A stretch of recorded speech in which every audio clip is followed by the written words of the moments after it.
ओम नमः शिवाय। ओम नमः शिवाय। शिव हरि बच्चों, बोलो श्री कृष्ण भगवान की जय।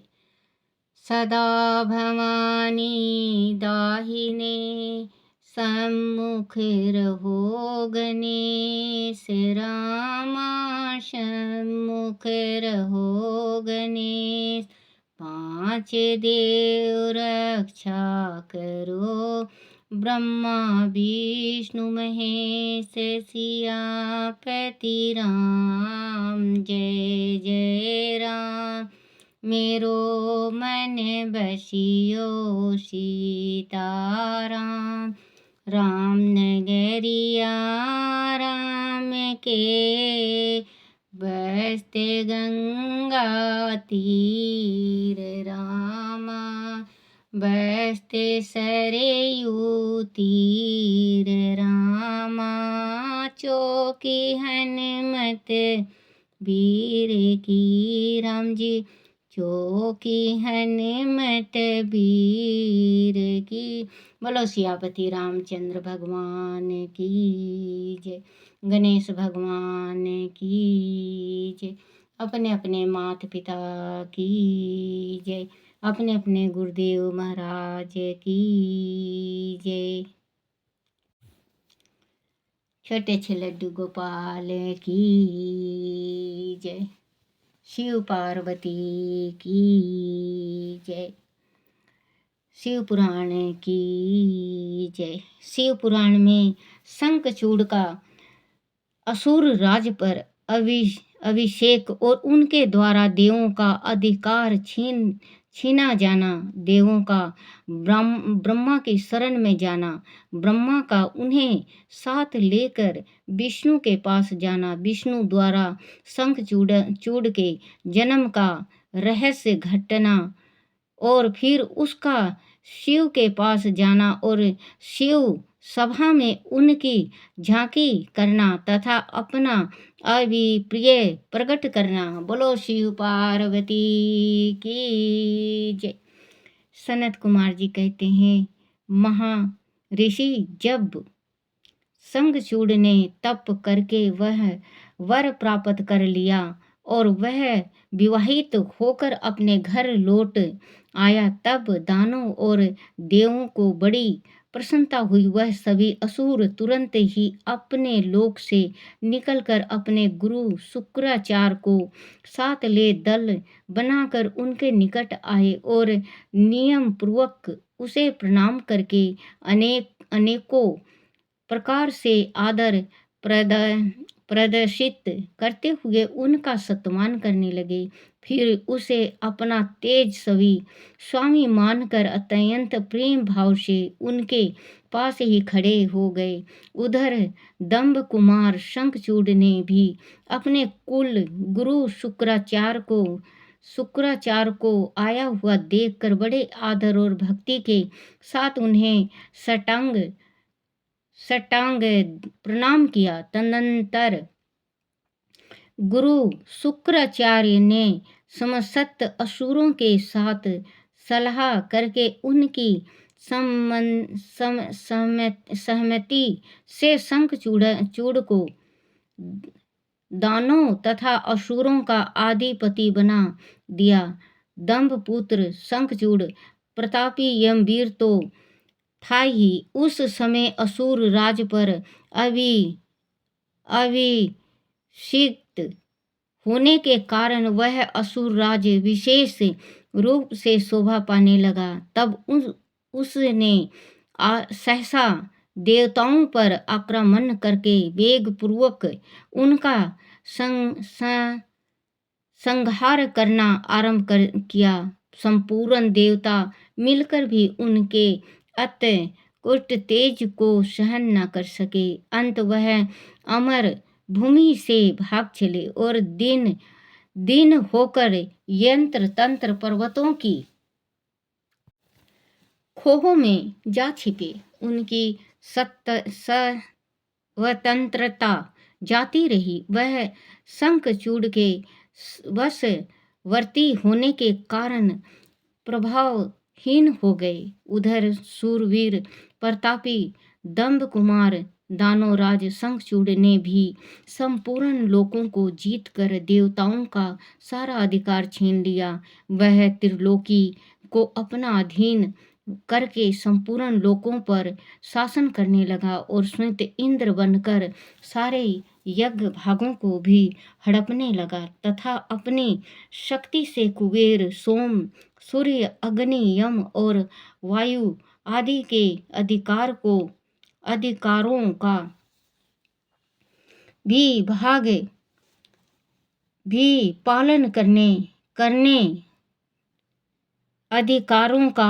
भी पालन करने लगा। उस समय महान बल पराक्रम से उपमन महावीर शंखचूड़ समस्त देवताओं, असुरों, दानों, राक्षसों, गंधर्वों, नाग, किन्नरों, मनुष्य तथा त्रिलोकी के अन्य प्राणियों का अकेला ही सम्राट था। इस प्रकार महान राजेश्वर शंखचूड़ बहुत वर्षों तक संपूर्ण भुवनों के राज का उपभोग करता रहा। उसके राज में ना अकाल पड़ता था, ना महामारी और ना अशुभ ग्रहों का ही प्रकोप होता था। आदि वादियाँ भी अपना प्रभाव नहीं डाल पाती थी। वह सारी प्रजा सदा सुखी रहती थी। पृथ्वी बिना जोते ही अनेक प्रकार के अन्न उत्पन्न करती थी। नाना प्रकार की औषधियाँ उत्तम फलों और रसों से युक्त थी। उत्तम मणियों की खदानें थी। समुद्र अपने तटों पर निरंतर ढेर रत्न बिखेरते रहते थे। वृक्ष में सदा फूल, पुष्प, फल लगे रहते थे। सरिताओं में सुस्वादु नीर बहता रहता था। देवताओं के अतिरिक्त सभी जीव सुखी थे। उनमें किसी प्रकार का विकार नहीं उत्पन्न होता था। चारों वर्णों और आश्रमों के सभी लोग अपने अपने धर्म में शीतल रहते थे। इस प्रकार जब वह त्रिलोकी का शासन कर रहा था, उस समय कोई भी दुखी नहीं था। केवल देवता भ्रातु द्रोहवश दुख उठा रहे थे। मुनि महाबली शंखचूड़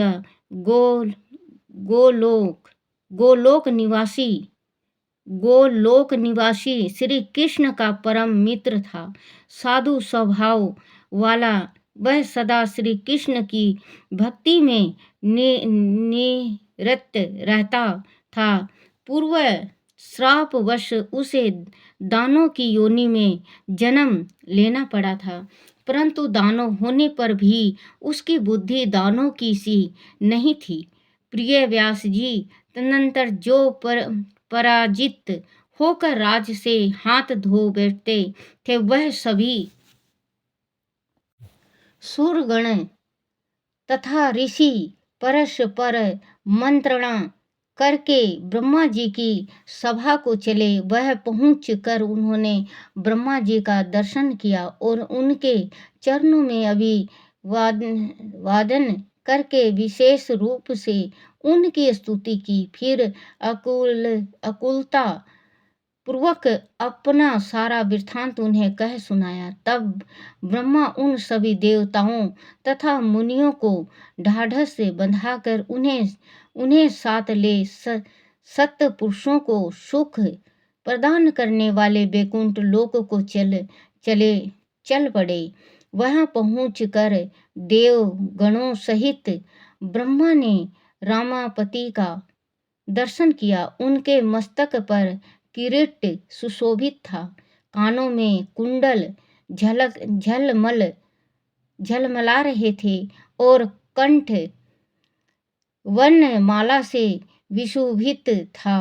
वह चार भुजा देव अपने चारों भुजाओं में शंख चक्र गदा और पद्म धारण किए हुए थे। श्री विग्रह पर पीताम्बर शोभा दे रहा था और सनदनादिक सिद्ध उनकी सनकादिक सिद्धि उनकी सेवा में नित्य थे। ऐसी सर्वव्यापी विष्णु की झांकी करके ब्रह्मा आदि देवताओं तथा मुनीश्वरों ने उन्हें प्रणाम किया और फिर भक्ति पूर्वक हाथ जोड़कर वह उनकी स्तुति करने लगे।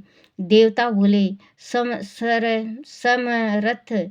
समर्थशाली वैकुंठ आदि पते, आप देवों के भी देव और लोकों के स्वामी हैं। आप त्रिलोकी के गुरु हैं। श्री हरि, हम सब आपके शरणपन्न हुए हैं। आप हमारी रक्षा कीजिए। आप महिमा से कभी च्युत न होने वाले ऐश्वर्यशाली त्रिलोक केश, आप ही लोकों के पालक हैं। गोविंद, लक्ष्मी आप में ही निवास करती हैं और आप अपने भक्तों के प्राण स्वरूप हैं। आपको हमारा नमस्कार है। इस प्रकार स्तुति करके सभी देवता श्री हरि के आगे रो पड़े। उनकी बात सुनकर भगवान विष्णु ब्रह्मा से कहा। विष्णु बोले, ब्रह्मा, ये वैकुंठ योगियों के लिए भी दुर्लभ है। तुम किस लिए आए हो? तुम पर कौन सा कष्ट आ पड़ा है? वह यथार्थ रूप से मेरे सामने वर्णन करो। सनत कुमार जी कहते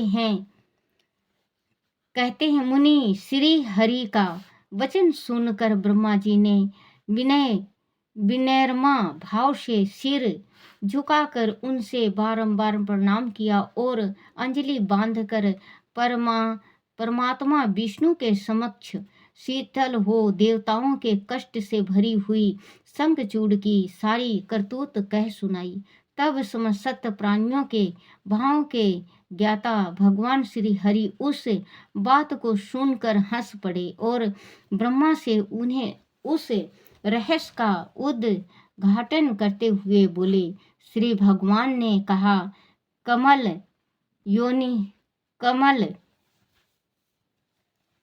योनि में शंखचूड़ा सारा वृत्तांत जानता। श्री भगवान ने कहा, कमल योनि में शंखचूड़ा का सारा वृत्तांत जानता हूँ।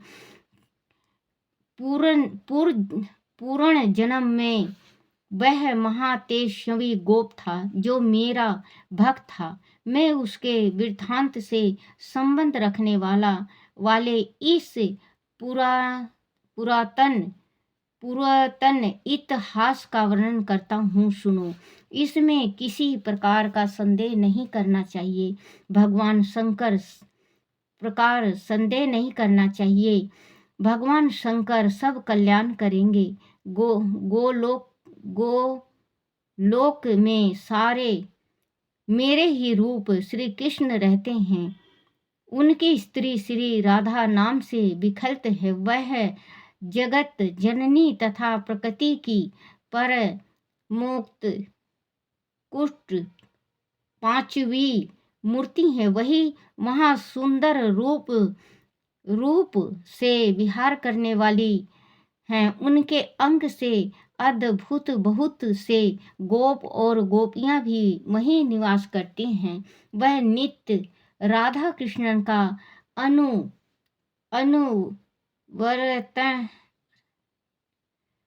अनुवर्तन करते हुए उत्तम क्रीड़ाओं में तत्पर रहते हैं। वह गोप इस समय शंभु की इस लीला से मोहित होकर श्रापवश अनेकों दुख देने वाली दानवी योनि को प्राप्त हो गया है।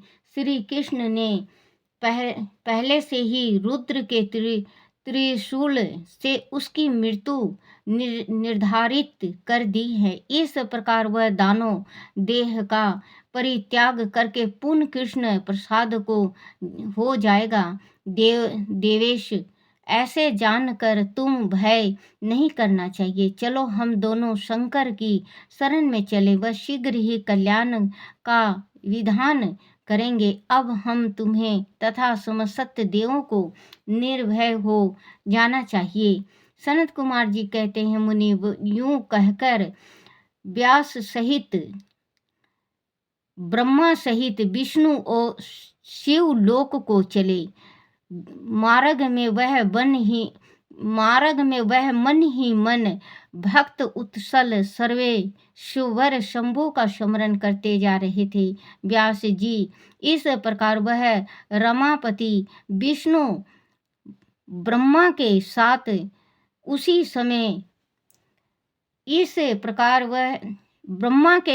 उसी समय उस शिवलोक में जा पहुँचे, जो महान दीप निराधार तथा भौतिकता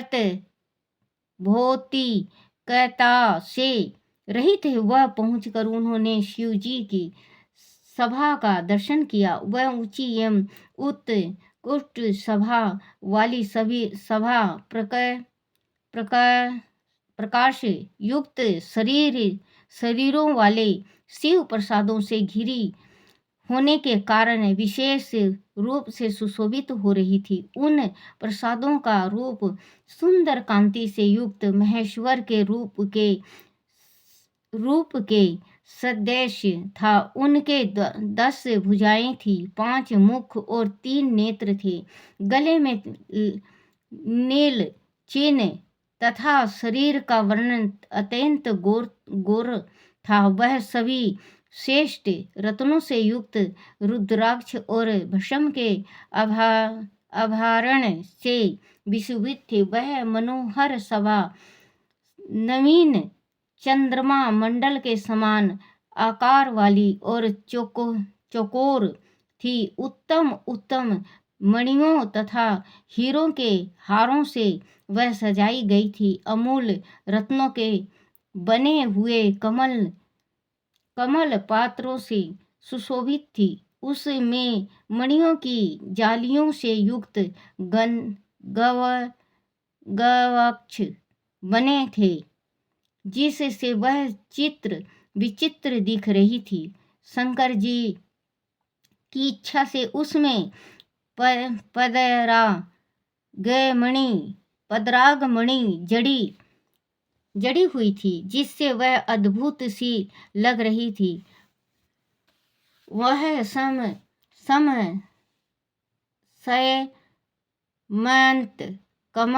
कमणिक बनी हुई सैकड़ों सीढ़ियों से युक्त थी। उसमें चारों ओर इंद्र नील मणि के खंभे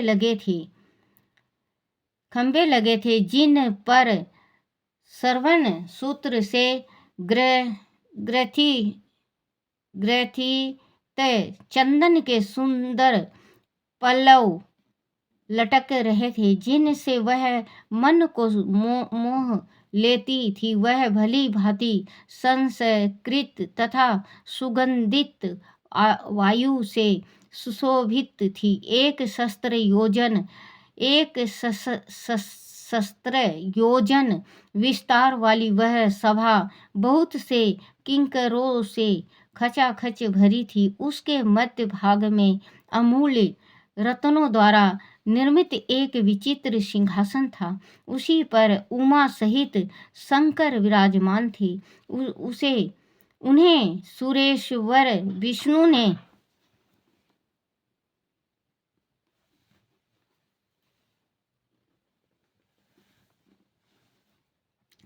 विष्णु ने देखा कि वह तारकाओं से घिरे हुए चंद्रमा के समान लग रहे थे। वह किरीट, कुंडल और रत्नों की मालाओं से विशोभित थे। उनके सारे अंग में भस्म रमाई हुई थी और वह लीला कमल धारण किए हुए थे। महान उल्लास से भरे हुए कांत का मन शांत तथा प्रसन्न था। देवी पार्वती ने उन्हें सुवासित तंबूल प्रदान किया था जिसे वह चबा रहे थे। तंबूल बच्चों पान को कहते हैं, जो पान होता है बना हुआ पान को तंबूल कहते हैं। तो शिव जी को जो तंबूल चढ़ाया जाता है वो सिर्फ एक पान का पत्ता होता है, सुपारी होता है उसमें, जैसे साबत सुपारी। भगवान शिव जी को कभी आधा चीज नहीं चढ़ता। जैसे पान चढ़ेगा, अगर पान चढ़ाओ तो आप, पान का पत्ता होता है पूरा साबत होगा, सुपारी पूरी साबत होगी, इलायची साबत होगी, लौंग साबत होगी, जो कुछ भी भगवान को चढ़ता है वो साबत चढ़ता है। तो माँ पार्वती ने भगवान को पान चबाने के वास्ते दिया था प्रेम से। भगवान को पान बहुत प्रिय है। अगर आप पूजा करते हो और शिवरात्रि के दिन आप पान देते हो, या जैसे कोई पर्व आ गया, शिवरात्रि है, पूरा सावन है, और सोमवार के दिन हम अगर पान शिव जी को चढ़ाते हैं तो हमारा जो मनोकामना है वो जल्दी पूर्ण होती है। क्योंकि अगर बंदा विचार करता है, सोचता है, अगर मुंह में सुपारी हो या इलायची हो या पान हो तो सोचने की शक्ति बढ़ जाती है, बहुत ज़्यादा सोचने की शक्ति हो जाती है उसमें। अगर आप दोगे, भगवान पान चबाएंगे तो पान चबाते चबाते आपकी मनोकामना बहुत जल्दी उन तक जाएगी और वो तुरंत ही सुनेंगे आपकी पुकार। आप बच्चों अगर विश्वास ना हो तो आप पान चढ़ा के आप देखो, भगवान से अपना इच्छा, एक ही इच्छा मांगना। ये नहीं कि आप पूजा करने जा रहे हो और पान चढ़ा दिए और आपने अपना 1000 इच्छा वो कर दिए। आप जिस टाइम घर से पान लेके जाओ उसी टाइम आप अपने मन में सूख लो पान को, सिर से माथे से लगा के कि हे मेरे परमात्मा ये मनोकामना है और आपको पूर्ण करना है। और शिव जी को जब जल चढ़ा के पान चढ़ाते हो वहाँ पे आपको कुछ नहीं बोलना है, सिर्फ पूजा करके आना है। क्योंकि पान जो दे के आए हो आपने बोल दिया, बार बार बोलने से बच्चा हो या बड़ा हो या भगवान हो या माँ हो या बेटा बेटी हो या बच्चा हो, कोई भी हो, वो चिड़चिड़ा हो जाता है। दिन भर एक चीज की अगर भगवान से फरमाइश करोगे तो चिड़चिड़ा हो जाएगा भगवान, वो मनोकामना पूर्ण नहीं होता हमारा। एक दफे आपने कह दिया ना, जैसे कह दिया आप पूजा करने रोज जाओ, भगवान के नजरों में तो हो आप, हाँ भाई ये आया था और ये मांगा था, मालूम नहीं परमात्मा किस टाइम आपको सुन ले, आपकी मनोकामना पूर्ण कर दे परमात्मा। तो वही कहते हैं बच्चों कि बार बार किसी चीज को दोहराने से या मांगने से वो चीज मिलती नहीं, भगवान चिड़चिड़े हो जाते हैं।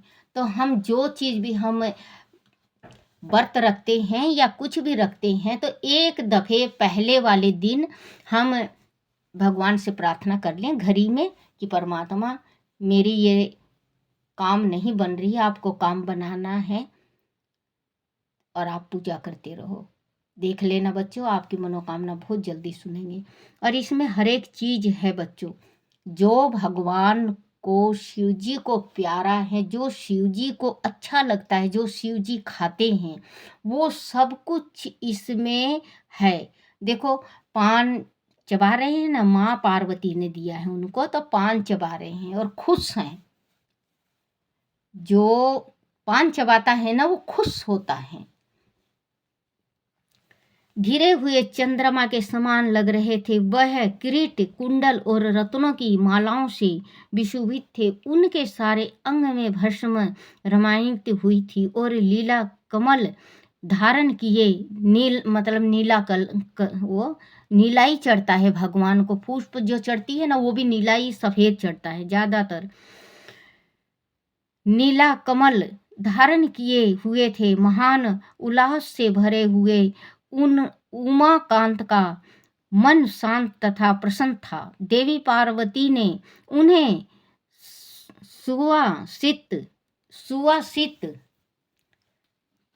तम तम तंबुल प्रदान किया था, तंबुल प्रदान किया था, पान प्रदान किया था, जिसे वह चबा रहे थे। शिवगण हाथ में श्वेत चवर लेकर परम भक्ति के साथ उनकी सेवा कर रहे थे और सिद्ध भक्ति वश सिद्ध सिर झुकाकर उनके सत्वान में लगे थे। वह गुणातीत परेशान त्रिदेव के जनक सर्वव्यापी निर्विकल्प निराकार स्वच्छ अनुसार सकार कल्याण स्वरूप माया रहित अजन्म अज्ञा माया के आदि स्वर प्रकृति और पुरुषों से भी पर सर्व समर्थ परिपूर्णतम और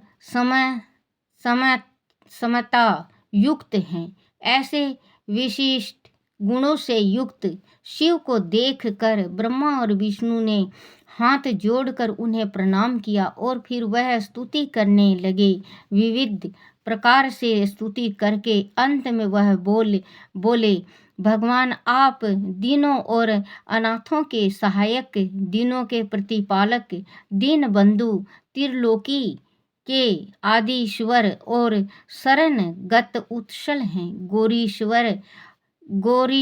गौरीश हमारा उद्धार कीजिए। परमेश्वर हम पर कृपा कीजिए। नाथ, हम आपके ही अधीन हैं, अधीन हैं। अब आपकी जैसी इच्छा हो वैसा करें। बोलो शिव पार्वती की जय।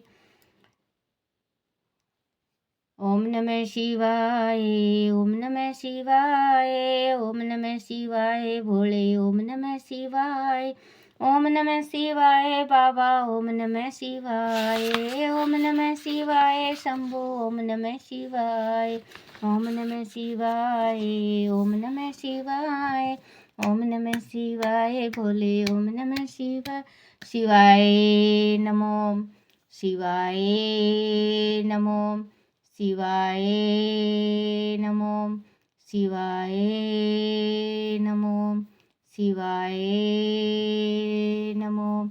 ओम